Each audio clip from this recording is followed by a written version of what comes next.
자, 오늘 말씀 제목은 순종의 오르막길 또 불순종의 내리막길이라는 제목으로 말씀을 전하기를 원합니다.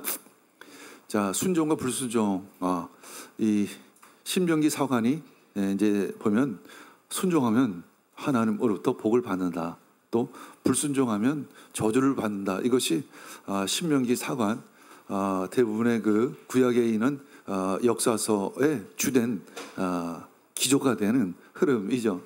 자, 신명기 11장 26절에서 28절에 보면 하나님께서 이스라엘 백성 앞에 복과 저주를 두셨으며 순종하면 복을 받고 불순종하면 저주를 받을 것이다. 이렇게 말씀하고 있습니다.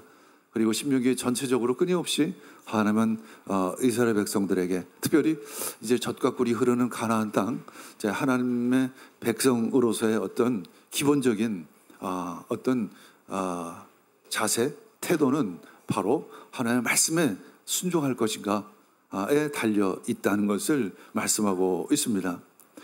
신명기 30장에도 그런 말씀이 있죠. 하나님께서 우리 앞에 생명과 복을 부어 주셨다는 것이죠. 또 죽음과 저주를 두셨으니 그들이 하나님을 사랑하고 그의 말씀에 순종하면 그들이 생명을 선택하게 되면 하나님의 복을 영원히 받게 될 것이다.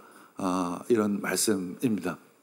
자, 오늘 제목은 순종의 오르막길 또 불순종의 내리막길이라는 제목인데, 자, 황농문 그 서울대 명예 교수가 이제 몰입의 권위자인데 이분이 하나 이제 어떤 내용을 썼는데, 사서 고생하는 사람이 결국 성공한다라는 명제입니다.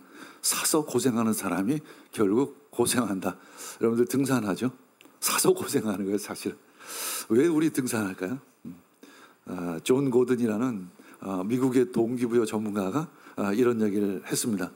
인생에서 우리가 추구하는 것들은 다 오르막인데 문제는 우리의 습관은 내리막이라는 거예요. 우리가 습관적으로 사는 것은 내리막이에요. 사실 저도 이제 일주일에 서너 번씩은 이제 운동을 나가는데 근데 더우니까 진짜 나가기가 싫더라고요. 그냥 집에서 쉬는 게 좋죠. 그게 바로 내리막길이에요. 밤에 운동 가는 것은 오르막길이에요. 사실은 일어서서 대문을 나가는 것이 사실은 쉽지가 않습니다. 한마디로 습관적으로 사는 것은 내리막길이죠. 게으르고 나태하고, 그렇죠? 인스턴트 음식 먹으면 안 되는데 자꾸만 땡기는 거, 이런 것이 사실은 습관적으로 사는 건 내리막길이죠. 절제하지 않고 사는 것, 이런 것이 바로 내리막길입니다. 그런데 이제 이분은 이야기를 하기를 성공하는 것은 오르막길을 가는 것이다. 상당히 일리가 있는 말씀 내용인 것 같습니다. 그것이 오르막길을 간다는 것이 참 쉽지가 않죠. 산에 오르는 것이 참 쉽지는 않습니다. 더군다나 자발적으로 가야 한다는 거예요. 근데 이제 부모님이 아이들을 키우는 것을 보면 이제 공부해라. 공부하는 것은 오르막길이죠. 사실은 쉬운 일이 아니에요. 노는 게 참 내리막길이죠. 수요일마다 우리 아이들 데리고 이제 수요 가나안 클래스를 이제 성경 말씀을 가르치는데, 마음으로는 영으로는 하나님의 말씀에 있는데 몸은 지금 들썩들썩 거려요. 빨리 내려가서 친구들하고 놀고 싶은 것이 눈에 보입니다. 그럼에도 불구하고 그래도 목사님이 열심히 가르치는데 그래도 하나님 앞에서 성경 말씀 잘 공부해야지라는 마음이 또 한편에 있는 거예요. 그냥 오르막길을 가고자 하는 마음과 또 내리막길을 가고자 하는 마음들이 함께 공존하고 있어요. 우리 아이들에게도 이들도 어른들도 마찬가지예요.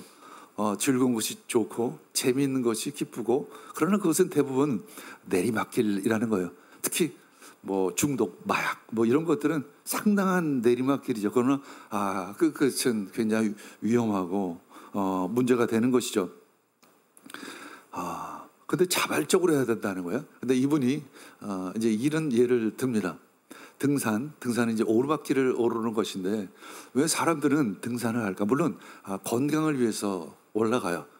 근데 물론 건강을 위해서 가기도 하지만 어떤 높은 뭐 히말라야 산 꼭대기를 올라가기도 하죠. 그것은 꼭 뭐 건강을 위해서 가는 것 같진 않습니다. 어떤 위험을 감수하고도 그 에베레스트 산 정상을 오르기도 하는 것이죠. 힘이 든데 그런데 왜 등산을 할까? 그것이 이제 뇌과학적으로 이제 연구하면 어떤 보상 심리가 있다는 거예요. 그지 정상을 도달했을 때, 그러니까 오를 땐 굉장히 힘들잖아요. 엄청나게 힘들죠. 사실은 에베레스트 산 꼭대기를 오르는 등산가 입장에서는 도대체 가끔 생각하죠. 저 사람 왜 이렇게 고생을 사서 할까? 그렇죠? 왜 이렇게 고생을 사서 할까? 눈보라가 치고 때로는 죽음의 위험 앞에서도 그 산 정상을 오릅니다. 그러나 그 산 정상에 오랐을 때 어떤 기쁨은 이제 이 뇌과학자는 그런 얘기를 하는 거죠. 그것은 좋은 경치를 봐서 기쁜 것이 아니라 이 고통 끝에 오는 어떤 희열, 그러니까 도파민이 분비가 되면서 그때가 아주 굉장히 큰 환희를 느끼게 된다는 것입니다. 그래서 그 값을 전두엽에 이제 뇌에 저장하게 돼요. 이제 전두엽이라는 뇌에 저장하게 되는데 여기서부터 호감과 비호감이 생긴다는 거예요. 그래서 이 사람이 처음에는 굉장히 힘들게 어렵게 올라갔지만 그 정상에서의 어떤 환희, 기쁨이 저장이 되면서 이 오르는 어려움도 올라가는 고난도 능히 이길 수 있다라는 것이죠. 그래서 어떤 작은 일에 한번 성공했던 사람은 어떤 힘들고 어렵지 않아요. 사실 성공의 길이라는 것이 쉬운 일이 아니죠. 마치 등산을 하는 것처럼 어려운 길을 가는데 그 작은 성공을 거둔 사람, 이 사람은 그 성공의 기쁨을 알기 때문에 웬만한 어려움도 극복하고 그 길을 간다는 것이죠. 이것이 바로 어떤 성취감인 것입니다. 그러나 이제 우리 다음 세대 같은 경우에 우리 자녀 교육하는데 내가 그 성취감을 주지를 못하는 경우가 많아요. 그냥 강제적으로 올라가라는 거죠. 올라가라는 거야. 그렇기 때문에 강제적으로 올라간 거기 때문에 좋은 성적을 받아도 전교 1등을 해도 거기서 기쁨을 별로 느끼지를 못해요. 왜냐하면 자발적으로 한 것이 아니기 때문에. 그러나 자발적으로 그 힘든 길을 올라서 전교 반에서 꼴등하던 아이가 한 10등 안에 들어가서 이거 성취감이죠. 이건 성공이에요. 사실은 이런 작은 성공이 뇌에서는 전두엽에 저장이 되면서 호감이 생긴다는 거야. 그래서 이 아이는 계속 성공을 위해서 약간의 어려움, 큰 어려움도 견딜 수 있다는 것입니다. 그런 의미에서 우리에게 순종은 사실은 오르막길이에요. 불순종은 내리막길이죠. 창세기 3장 6절에도 보면 그런 말씀이 있습니다. 여자가 그 나무의 열매를 보니 먹음직도 하고 포금직도 하였다. 그뿐만 아니라 사람을 슬기롭게 할 만큼 다음스럽기도 한 나무였다. 여자가 그 열매를 따서 먹고 함께 있는 남편에도 주니 그도 그것을 먹었던 것이죠. 선악을 알게 하는 열매, 그 나무의 열매만큼은 하나님께서 먹지 말라고 하셨어요. 근데 어땠어요? 열매를 보니까 먹음직도 했어요. 포함직도 했어요. 그러니까 어땠어요? 그냥 자연스럽게 그다음 굉장히 자연스러운 거예요. 본능적으로 그 열매를 따서 먹은 것입니다. 순종은 사실은 본능적이지 않아요. 불순종이 사실은 본능적이에요. 그것을 우리는 원죄라고 이야기를 합니다. 원죄는 단어, 원죄는 우리가 원래 불순종의 DNA를 가지고 있다는 것입니다. 불순종의 DNA를 가지고 있어요. 그래서 순종이 사실은 부자연스러워요. 사실 하나님의 말씀에 순종하며 살아간다는 것이 그래서 어려운 거예요. 아이들이 열심히 공부하는 것이 쉽지가 않아요. 그렇죠? 본능적인 것은 가서 노는 거예요. 사실은 재미있게 노는 거예요. 절제한다는 것, 가끔 교회에서 금식을 하기도 합니다. 이 본능을 절제하는 거잖아요. 힘든 일이죠. 쉬운 일이 아니에요. 맛있는 거 먹는 거, 더군다나 아주 입에 당기는 인스턴트 라면 하나 끓여 먹는 거 대단히 좋죠. 그렇죠? 본능적이에요. 아주 굉장히 자연스러웁니다. 먹고 싶으면 먹고 보고 싶으면 보는 것. 이것이 사실은 굉장히 본능적이고 이렇게 가면 죄에 빠지게 된다는, 이것이 바로 원죄의 개념이에요. 어쩌면 우리는 불순종의 DNA를 가지고 있는 거예요. 우리는 나만을 위해서 살고자 하는 본능적인 생각들이 다 있다는 거예요. 그냥 가만 내버려 두면, 그냥 내 생각대로 하면 나를 위해서만 살아요. 나를 위해서만 살아. 그냥 나만을 위해서 먹고, 나만을 위해서 내 시간을 쓰고, 나만을 위해서 내 돈을 쓰는 것이 굉장히 자연스럽고 굉장히 본능적이에요. 물론 가끔 누군가를 위해서 돈을 쓰기도 합니다. 그럼 가만 그 이유를 들여다보면 결국 보면 내가 누구에게 밥 사주는 것도 때를 보면 나를 위해서 사는 거예요. 그렇죠?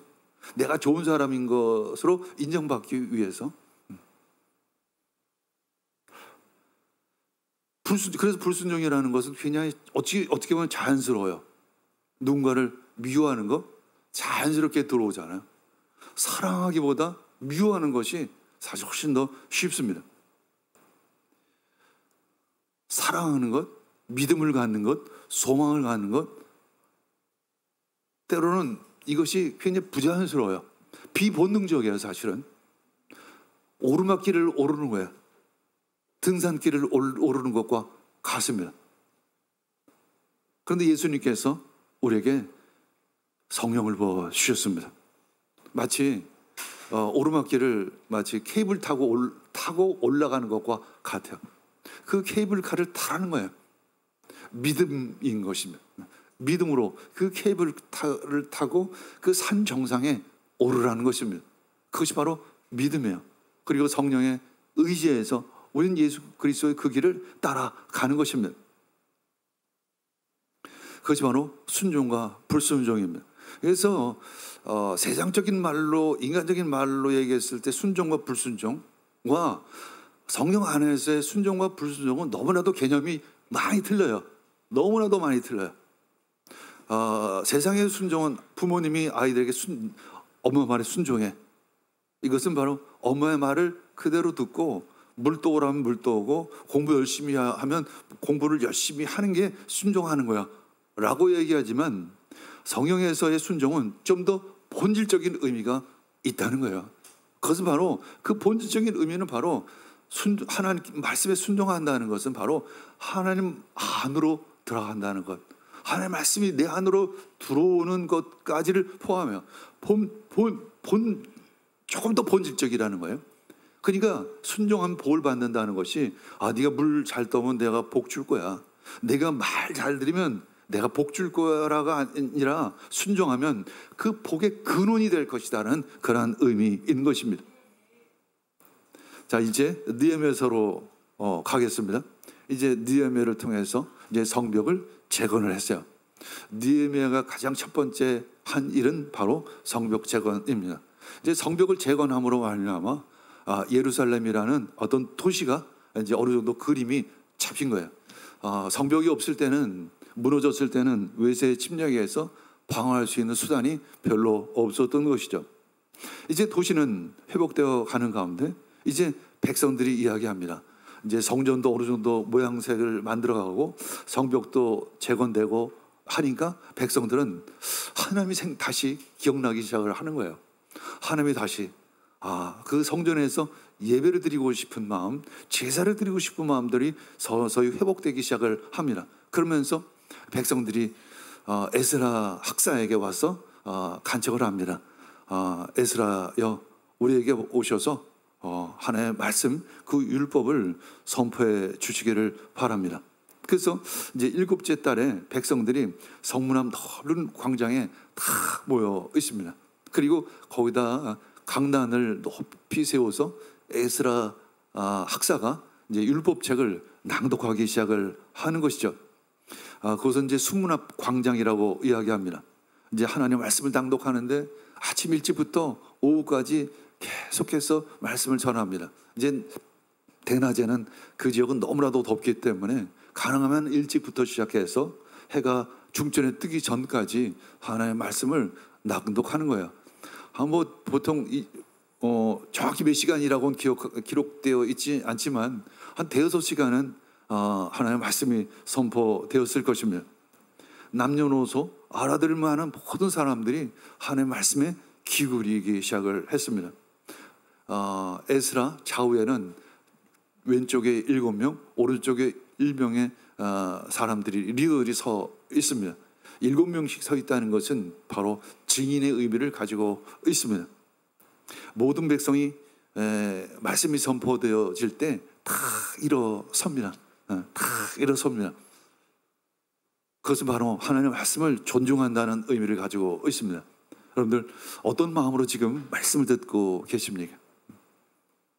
이것은 단지 학교에서 영어, 수학, 국어 교육시키는 과목이 아니에요.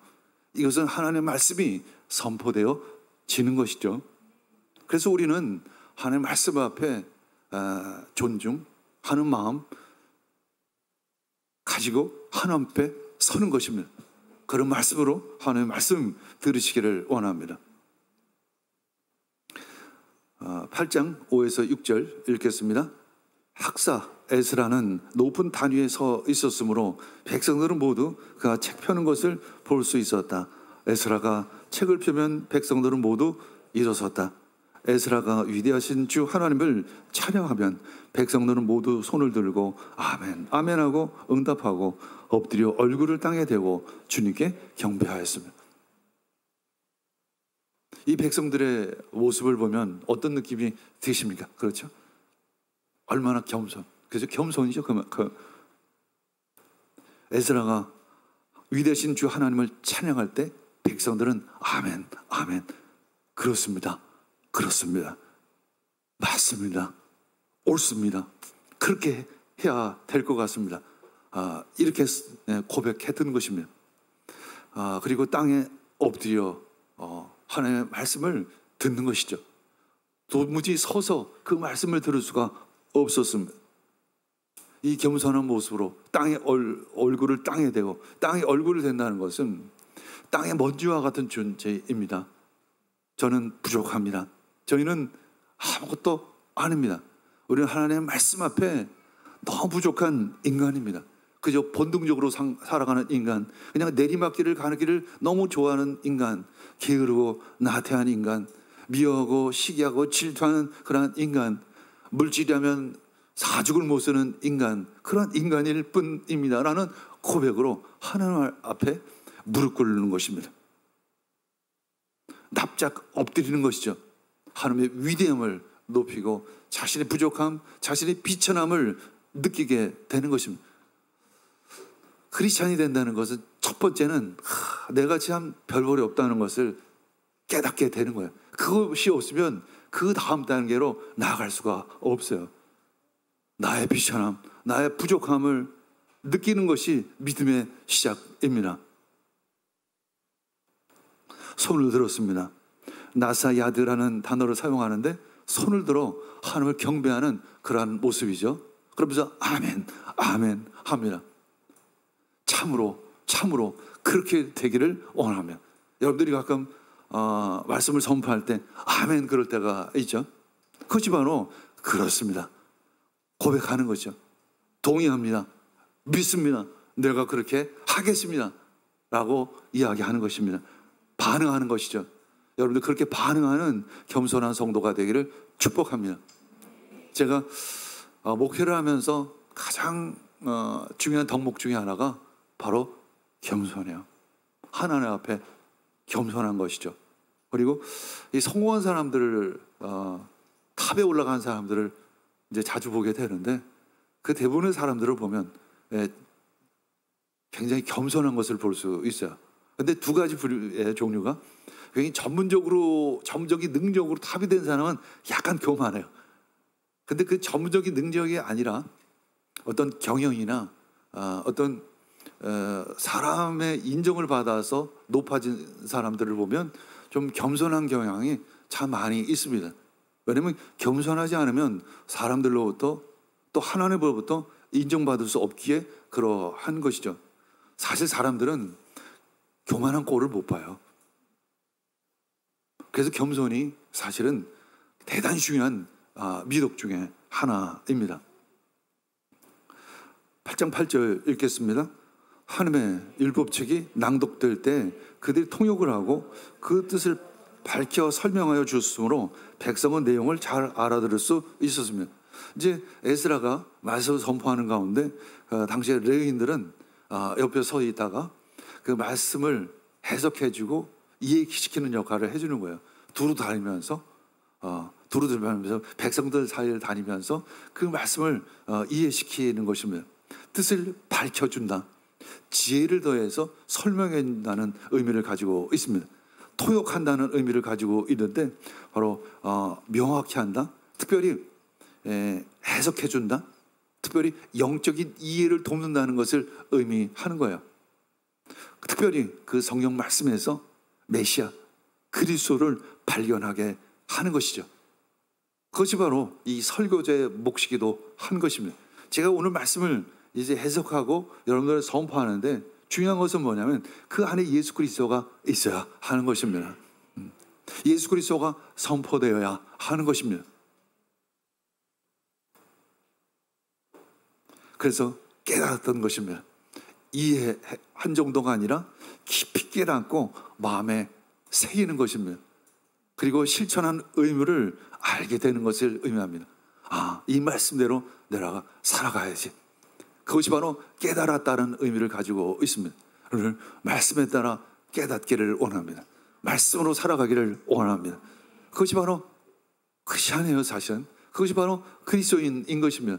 그리스도인은 바로 그리스도의 가르침에 따라 살아가기로 결단한 사람이 바로 성도인 것입니다. 말씀으로 살아갈 때 하나님의 축복이 임할 줄 믿습니다. 하나님의 축복으로 여러분이 들어가는 것, 사실은 축복이 임하는 것이 아니라 축복 가운데 들어가는 것입니다. 생명 가운데 들어가는 거예요. 천국으로 향하는 것인 줄 믿습니다. 그래서 결국 말씀 안에서 그리스도를 발견하게 돼요. 오늘 말씀 가운데 그리스도를 발견하는 은혜를 누리시기를 원합니다. 요한복음 5장 39절 읽겠습니다. 너희가 성경을 연구하는 것은 영원한 생명이 그 안에 있다고 생각하기 때문이다. 성경은 나에 대하여 증언하고 있다. 성경은 예수 그리스도를 증언하고 있어요. 그래서 레위인들이 그렇게까지 당시에는 예수 그리스도를 잘 알지 못하는 사람들이 있었겠지만 메시아였겠죠. 그 말씀 가운데 메시아를 증거했던 것입니다. 그 말씀 가운데 그리스도를 증거하는 것이죠. 그 말씀 가운데 예수 그리스도를 전하는 것입니다. 그것이 바로 메시지인 것이죠. 너희가 성경을 연구하는 것은 영원한 생명이 그 안에 있습니다. 바로 순종은 그 영원한 생명으로 들어가는 길이에요. 그래서 예수님께서 좁은 길로 들어가라 말씀하신 이유가 바로 좁은 길은 오르막길이에요. 순종하는 것은 오르막길이에요. 쉽지 않은 길입니다. 그래서 하나님께서는 예수 그리스도를 통해서 성령을 우리에게 보내주신 것입니다. 성령께서 우리의 손을 붙잡고 그 오르막길을 올라가시는 거예요. 성령께서 우리들을 인도하셔서 좁은 길로 가라고 말씀하시는 것입니다. 좁은 길을 가기를 좋아하는 사람이 아무도 없어요. 사실은 높은 오르막길을 오르기를 좋아하는 사람이 없습니다. 마치 아이들이 노는 걸 더 좋아하는 것처럼, 공부하기보다 재미있게 친구들하고 노는 것이 더 즐거운 것처럼 그런 거예요. 사실은 그것이 본능이에요. 어쩌면 그것이 너무나도 자연스러워요. 불순종이. 아까도 말씀드렸듯이 그것이 바로 원죄인 것입니다. 그래서 우리는 죄 사함을 받아야 하는 것입니다. 주님, 저희들의 죄를 사해 주시옵소서. 그 죄의 DNA를 주님 없애 주시옵소서. 그리고 생명으로 향하게 해 주시옵소서. 예수 그리스도를 발견하게 해 주시옵소서. 그리고 예수 그리스도 그 가르침에 따라 그 길을 갈 수 있게 주시옵소서. 우리는 그렇게 늘 기도해야 하는 것이요, 그리고 나에게 선포해야 하는 것입니다. 왜냐하면 우리는 늘 자연스럽게 죄된 길을 가기에 그러하죠. 우리는 너무나도 자연스럽게 불순종의 길을 가기 때문에 그러한 것입니다. 8장 9절 읽겠습니다. 그렇게 기도했더니 어떤 일이 일어날까요? 바로 회개가 일어나기 시작을 하는 거예요. 회개. 이제 드디어 회개가 일어나기 시작해요. 읽겠습니다. 시작.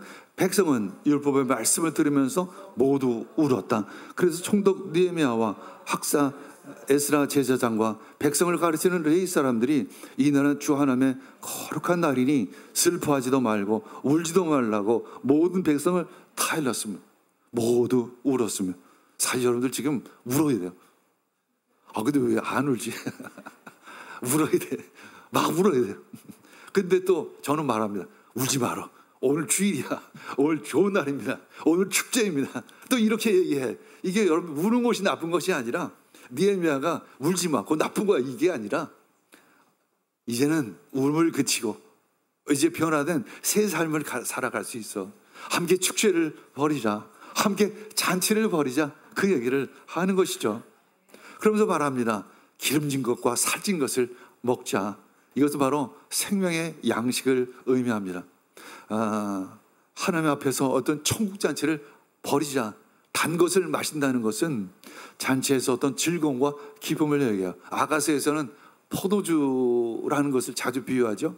포도주는 이 세상에서 최고의 기쁨을 얘기해요. 그 기쁨보다 더 큰 기쁨을 누리라고 말씀하고 있습니다. 왜 이렇게 축제를 벌일까요? 왜 이렇게 기쁘자고 얘기할까요? 우리는 하나님의 용서를 받은 사람에게 그러한 것입니다. 오늘 원죄를 얘기했지만, 오늘 불순종을 얘기했지만, 우리는 그 불순종에 사는 사람들이 아니에요. 우리는 본능으로 사는 사람이 아닙니다. 왜냐? 거듭났기에 그러합니다. 거듭났기에 그러합니다. born again 됐기에 그러한 것이죠. 우리는 하나님 안에 있습니다. 우리는 성령님 안에 있습니다. 우리는 말씀 안에 있습니다. 우리는 믿음 안에 있음을 고백합니다. 우리는 하나님의 사랑 안에 있음을 선포합니다. 하나님의 용서와 자비를 기억하시기를 원합니다. 그래서 우리는 기뻐할 수 있습니다. 그래서 느헤미야는 말합니다. 기뻐하라. 기뻐하라. 왜 그 슬픔 가운데만 있지 말라는 거죠. 늘 회개 속에 있을 수는 없습니다. 하나님의 구원의 기쁨을 누리시기를 원합니다. 왜 기뻐하냐면 주님과의 연합. 그렇죠? 우리는 회개했기 때문에, 용서를 받았기 때문에 하나님과 하나 되었기에 우린 기뻐할 수 있습니다. 하나님이 주시는 그 기쁨, 그것이 바로 힘이에요. 그것이 바로 능력인 것입니다. 영적인 에너지 있는 것입니다. 하나님이 주시는 그 기쁨이 삶의 원동력이 되는 것입니다. 느헤미야서 8장 12절에 보면 모든 백성은 배운 바를 밝히 깨달았으므로 돌아가서 먹고 마시며 없는 사람들에게는 먹을 것을 나눠주면서 크게 기뻐했다. 이렇게 말씀하고 있습니다. 오늘 기뻐하시기를 원합니다. 오늘 주일입니다. 오늘 거룩한 날입니다. 기쁨을 누리시기를 원합니다. 자, 14절 읽겠습니다.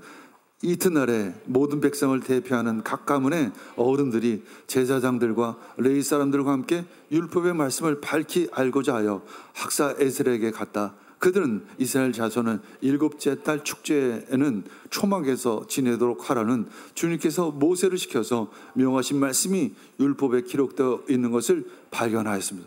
이제 그날이 지나갔어요. 말씀을 선포하고 말씀을 듣는 그날은 이제 지나갔어요. 이제 각자 집에 돌아가서 굉장히 하나님의 은혜에 젖어서 하나님을 다시 한번 기억했겠죠. 그 중에 특별히 이제 리더들이, 지도자들이 그런 생각을 했어요. 그렇다면 우리는 어떻게 살아가야 할 것인가?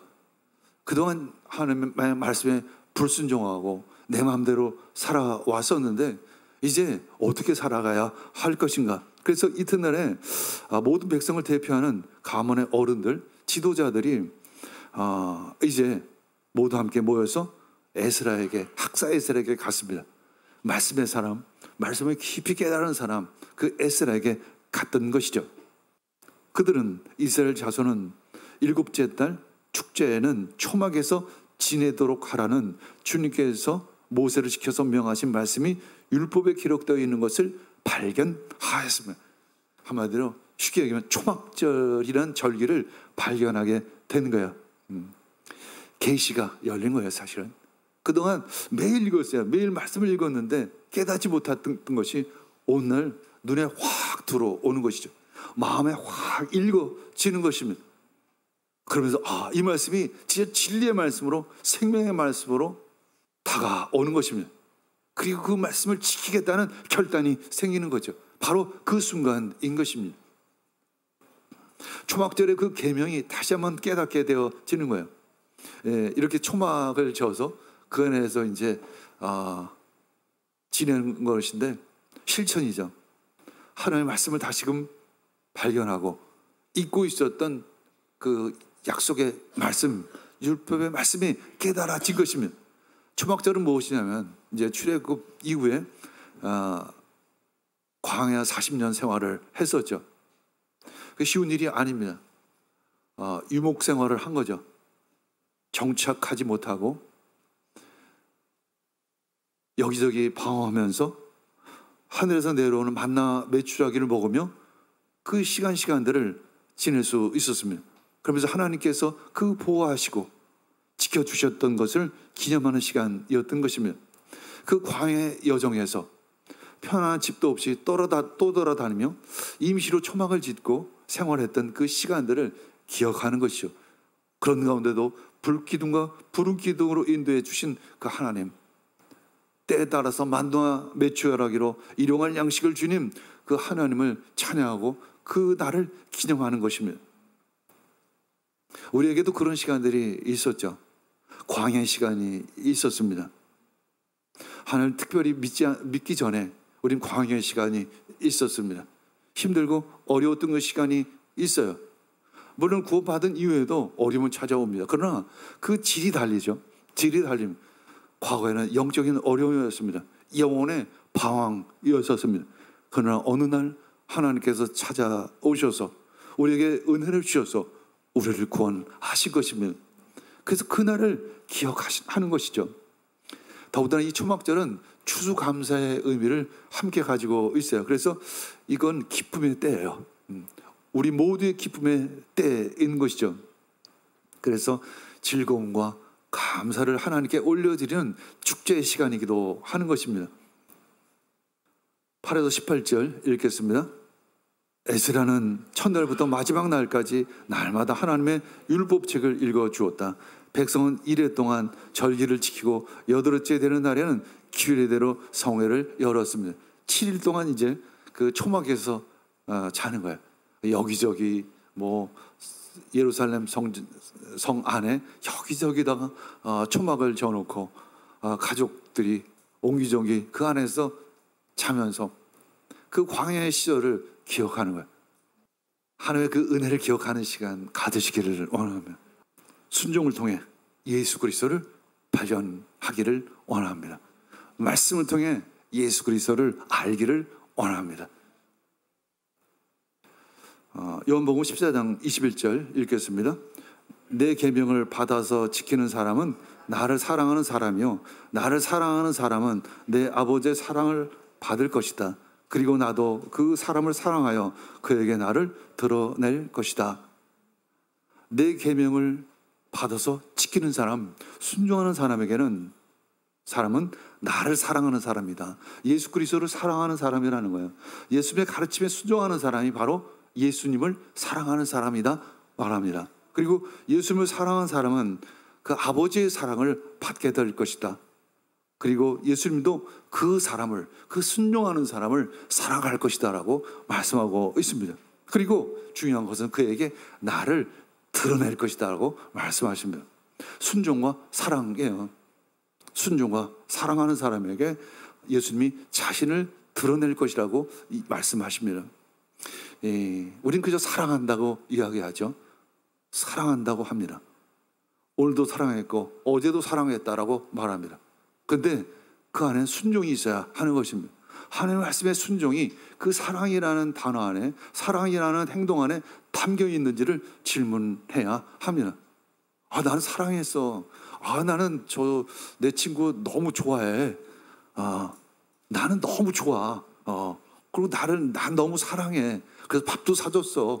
근데 그 안에 순종이 있느냐라는 것입니다.